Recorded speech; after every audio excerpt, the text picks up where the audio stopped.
Hello everyone, Marco Sobrevinas, broker of GTA Home Living, powered by Real Estate Homeward in Toronto. I'm all about living in the Greater Toronto Area, real estate of course, but also other aspects of life downtown and in the GTA. Today, let's take a close look at getting around in Toronto's Midtown, specifically by bicycle along Harbord Street in Midtown Toronto. Harbord has a bike path and the street is located south of Bloor, north of College.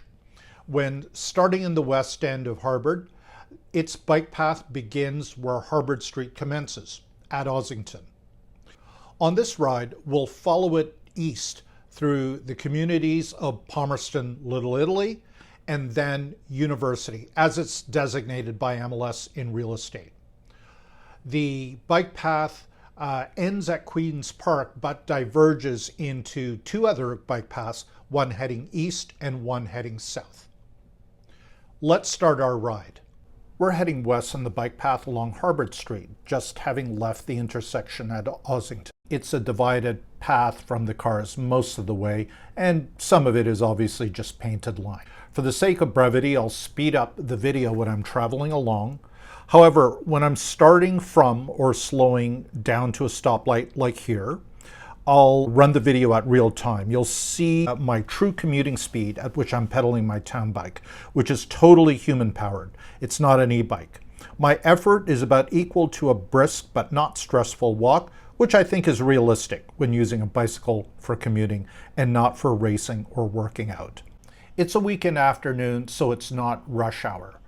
It's not a huge amount of traffic. Nobody's caught in a jam or anything like that. However, there are a lot of red lights, and by the time I get to the end of this bike path at Queen's Park, I'll have passed pretty much all the cars you'll see early in the ride here. There's a red car that we'll use as a reference, as it's bright and easy to spot during our progress.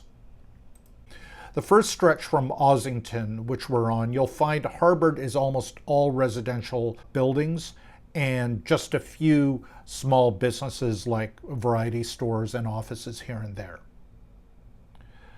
Almost every residential building along Harbord are houses or apartments, and there's virtually no condos except for 85 and 87 Harbord near Spadina.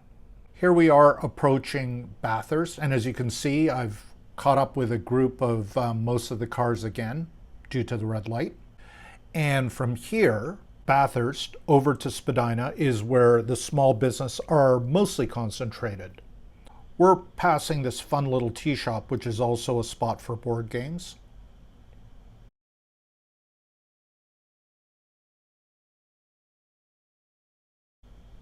Here's Harbord Fish and Chips, which has been here since the late 80s.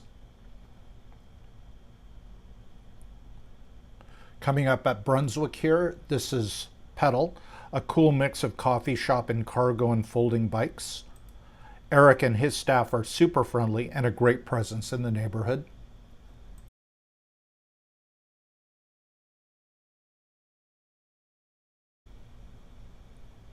Harbord Bakery here is coming up to its 100th anniversary on the street. And on the north side is Harbord House, a comfy modern pub.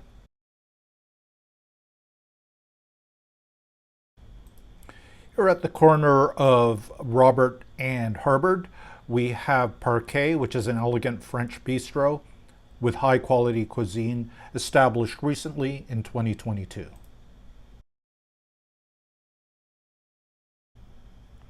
I'm approaching Spadina now, and we're leaving the Palmerston community, entering the University of Toronto area. Whoa, there's a close call there with the two cars.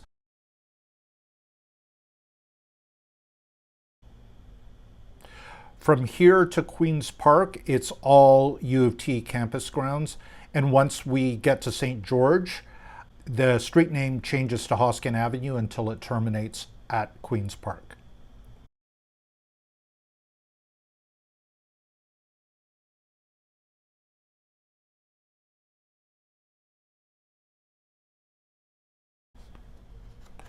We're now approaching the end of the path. And looking to the left, we've easily caught up to and passed all the cars that we started this journey with. It's the weekend and not even rush hour. During a weekend rush hour, it would be no contest.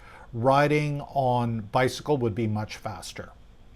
Thanks for watching my Harbour Bike Path ride. From here, cyclists can either turn right and join the University Bike Path to head south into Toronto's downtown core, or follow the Queen's Park Bike Path east, where it'll connect the rider to the Wellesley Street Bike Path.